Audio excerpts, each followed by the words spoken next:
என்னோட கூந்தல் எவ்வளோ அழகா இருக்குது. எவ்வளோ நேரம் வேணுனாலும் பார்த்துட்டே இருக்கலாம் போல. கூந்தல் பின்னி போடுறதே ஒரு அழகுதான்.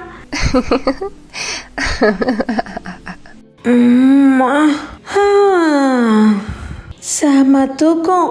10 மணி வரைக்கும் தூங்குறது எவ்வளோ சுகமாக இருக்குது. நல்லா தான் இருந்துச்சு. அப்படியே அம்மா கையில் ஒரு காஃபி வாங்கி குடித்தா ரொம்ப நல்லாயிருக்கும். சுசீலா, அம்மா கிட்ட போய் எனக்கு ஒரு காஃபி வாங்கி கொண்டு வந்து கொடு சுசீலா. என்னாலலாம் முடியாது. நான் தலைவாரிட்டு இருக்கிறது உனக்கு தெரியலையாக்கா? நீயே அம்மா கிட்ட கேட்டு வாங்கிக்கோ. பார்த்து முடியெல்லாம் கொட்டிட போகுது. நான் கவிட்ட கேட்டுடுறேன். கவிட்ட கேட்குறியா? உனக்கு காஃபியை வாங்கி தந்துட்டு தான் வேலை பாப்பாவ. கவி ஹே கவி. அட கடவுளே, இவளை கூப்பிட்டு எனக்கு தொண்டையே வறண்டுடும் போல. கவி. அடியே கவி, கொஞ்சம் திரும்பி பாருடி. இப்படியெல்லாம் கூப்பிட்டா திரும்பி பார்க்க மாட்டா. இரு, ஆயுதத்தை எடுக்கிறேன்.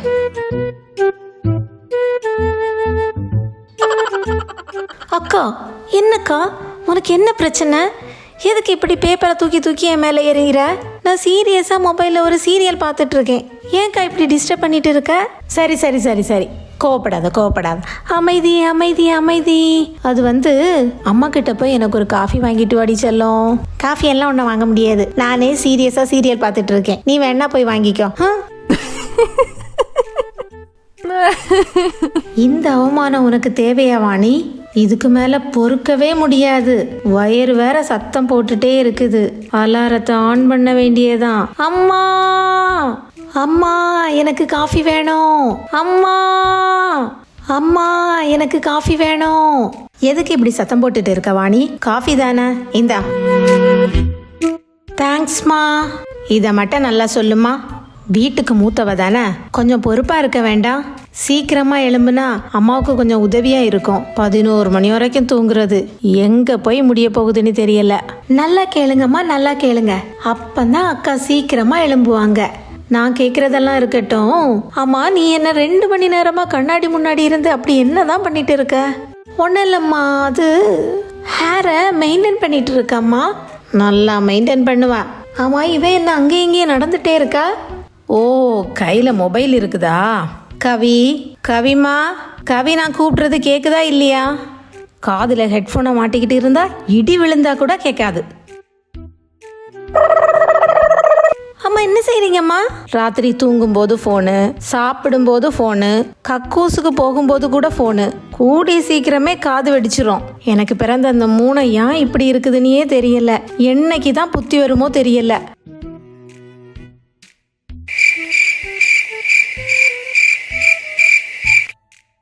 கடையில் உள்ள கணக்கு பார்த்துட்டு இருக்கீங்களா? உங்ககிட்ட ஒரு விஷயம் சொல்லணுங்க. நம்ம 3 பொண்ணுங்களும் பொறுப்பாகவே இருக்க மாட்டேங்கிறாங்க. வீட்டில் ஒரு வேலையும் செய்கிறது கிடையாது. நீங்கள் கொஞ்சம் அவங்கக்கிட்ட சொல்லக்கூடாதா? கடையில் உள்ள கணக்கு பார்க்குறதுக்கே எனக்கு நேரம் சரியாக இருக்குது மீனாட்சி. நீ ஒன்றும் கவலைப்படாத. நாளாக எல்லாம் சரியாயிடும். சரியா?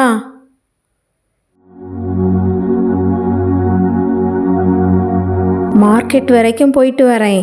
நான் வரதுக்குள்ள 3 பேரும் குளிச்சிருக்கணும்.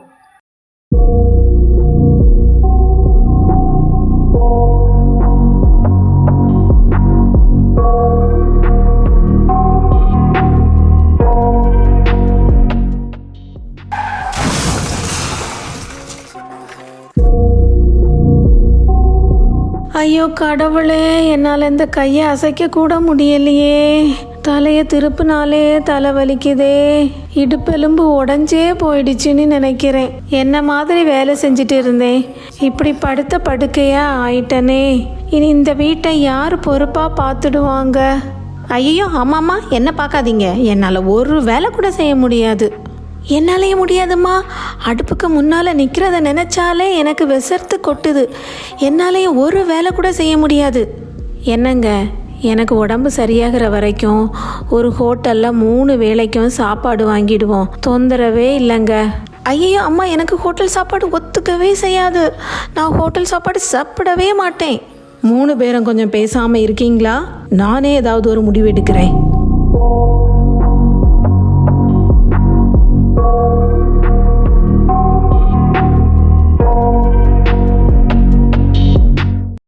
இதுதான் சமையலறை.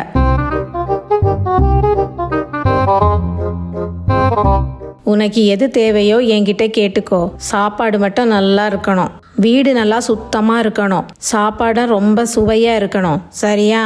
சரிங்க சாமி, நான் பார்த்துடுறேன். எல்லாத்தையும் நான் பார்த்துடுறேன். உங்களுக்கு ஒரு கவலையும் வேண்டாம்.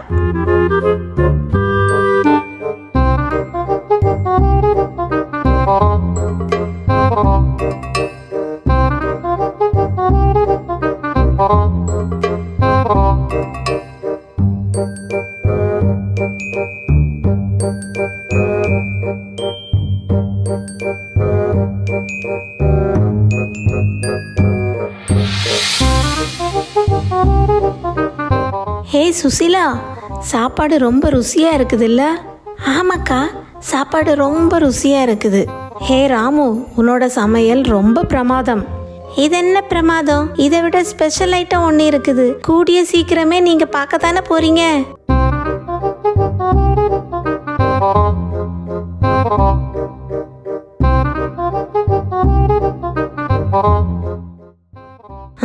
என்ன இது? ஏதோ விழுற சத்தம் கேக்குது. யார் இது? நம்ம வேலைக்கார ராமு மாதிரி இருக்குது.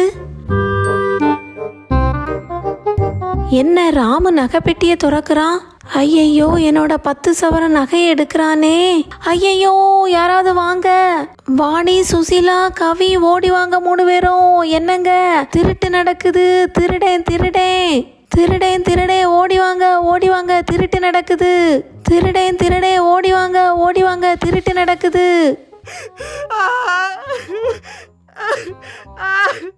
என்ன இது? அம்மா அழுற சத்தம் கேக்குது. என்னாச்சும்மா? எதுக்கு அழுதுட்டு இருக்கீங்க? ஐயோ, எல்லாம் போச்சுடி, எல்லாம் போச்சு. நம்ம சம்பாதிச்சு வச்ச நகையெல்லாம் போச்சு. அந்த ராமு வேலைக்கார ராத்திரி எல்லா நகையும் எடுத்துட்டு போயிட்டான். ராமு திருடிட்டானா? நல்லவன்னு நினைச்சுதானே வேலைக்கு கூட்டிட்டு வந்தேன். யாரை இந்த உலகத்துல நம்புறதுன்னே தெரிய மாட்டேங்குது. நான் கூட அந்த வேலைக்கார ராமு ரொம்ப நல்லவன் தான் நினைச்சேன். கவலைப்படாத மீனாட்சி, போலீஸ்ல கம்ப்ளைண்ட் பண்ணலாம். சரிங்க, ஆனா எனக்கு இப்ப ரொம்ப வயிறு பசிக்குதுங்க. சாப்பிட ஏதாவது கொடுங்க. வாணி, சமையலறையில போய் அம்மாவுக்கு ஏதாவது சாப்பிட சமைச்சு எடுத்துட்டு வாம்மா. சமைக்கணுமாப்பா? முடியாதுப்பா முடியாதுப்பா, என்னால சமையலெல்லாம் செய்யவே முடியாது. தயவு செய்து என்ன கூப்பிடாதீங்க, நான் போயிட்டு வரேன். சுசிலா, நீயாவது? இல்லப்பா இல்லப்பா, என்னால முடியாது. சமையல் கட்ட நினைச்சாலே விசர்த்து கொட்டுது எனக்கு. என்னால முடியாதுப்பா. அப்பாப்பா, என்ன கூப்பிடாதீங்க, என்னாலேயே முடியாதுப்பா. ஐயோ கடவுளே, இந்த வீட்டோட நிலைமை இப்படியா இருக்கணும்? வயிறு நல்லா பசிக்குது. சாப்பிட ஏதாவது இருக்குதா? ஒன்றும் இல்லை வீட்டில். இந்த ராமு எல்லாத்தையும் திருடிட்டு போயிட்டான் போல. சாப்பாடு வேணுமோ சாப்பாடு, சாப்பாடு வேணுமோ சாப்பாடு. சாப்பாடு கொண்டு போறாங்க. அக்கா நில்லுங்க, சாப்பாடுக்கார அக்கா நில்லுங்க. என்னம்மா, கூப்பிட்டியாம்மா? ஆமாக்கா. ஒரு சாப்பாடு என்ன விலைக்கா? ஒரு சாப்பாடு 50 ரூபாமா. 50 ரூபாவா? ஆமாம்மா, 50 ரூபாய் தான். ரூபாய் இருக்காம்மா? ரூபாய் இல்லக்கா. ரூபாய் இல்லைன்னா ஒரு பிரச்சனையே இல்லை. வீட்டுல அரிசி இருக்கலாமா? போய் சமைச்சு சாப்பாடு. என்னோட வியாபாரத்தை கெடுக்காத. காசு இல்லையா? சாப்பாடு வாங்க வந்துட்டா. சமைச்சு சாப்பிட்டாதான் என்ன இவங்களுக்கு? போமா நீ போ. ஒரு சாப்பாடு 50 ரூபாவாம். சாப்பாடு கேட்டதுக்கு எவ்வளவு பேச்சு பேசுறாங்க. வீட்ல அரிசி இருக்குதான்னு பாப்போம். நாமளே சமைச்சு சாப்பிடலாம்.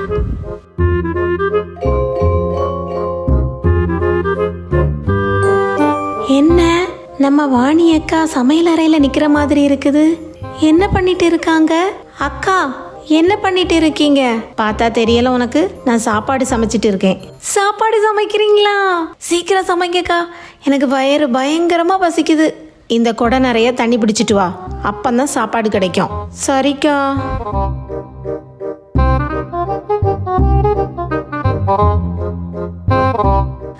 வாணியக்கா சமைக்கிறாங்க. ஆமா கவி, பார்த்தா உனக்கு தெரியல. சீக்கிரமா போய் விறகு எடுத்துட்டு வா. அப்பந்தான் உனக்கு சாப்பாடு. விறகு எடுத்துட்டு வந்தாதான் சாப்பாடு தருவீங்களா? கண்டிப்பா விறகு எடுத்துட்டு வந்தாதான் சாப்பாடு. சீக்கிரமா போ. சரிக்கா.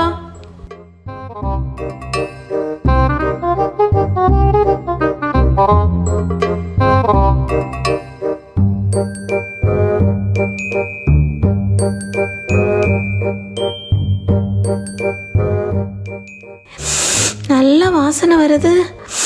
நம்ம சமையல் கட்டில் இருந்தெல்லாம் வாசனை வருது. யார் இதை புதுசாக வந்து சமையல் செய்கிறது? அம்மா, நாங்கள் தான் சமையல் செய்து எடுத்துகிட்டு வரோம்மா. இந்தாங்கம்மா, சாப்பிடுங்கம்மா. பாணி, சுசீலா, கவி, நீங்கள் 3 பேரை சேர்ந்தா சமையல் செய்தீங்க? ஆமாம்மா, நாங்கள் 3 பேரை சேர்ந்து தான் சமையல் செய்தோம். நீங்கள் சாப்பிடுங்கம்மா. மீனாட்சி, ஹோட்டல்ல இருந்து சாப்பாடு வாங்கிட்டு வந்திருக்கம்மா. மெல்ல எழும்பி உட்காரு, சாப்பிடலாம். வேண்டாங்க, நம்ம பிள்ளைங்க 3 பேரும் தங்களோட பொறுப்பை உணர்ந்து இனி நல்லபடியா இருப்பாங்க. அவங்களே அவங்க கையால எனக்கு சமைச்சு கொண்டு வந்திருக்காங்க. என்னது, நம்ம பிள்ளைங்க சமையல் செய்தாங்களா? மீனாட்சி, இது நிஜமாவே சந்தோஷமான விஷயம்தான் மீனாட்சி. அம்மா, நீங்க கொஞ்ச நாள் ரெஸ்ட் எடுங்கம்மா. நாங்கள் 3 பேருமே செய்து வீட்டு வேலைகளெல்லாம் பொறுப்பாக பார்த்துடுறோம். இதுவரைக்கும் நீங்கள் பட்ட கஷ்டம்லாம் போதம்மா. ரொம்ப சந்தோஷம்மா.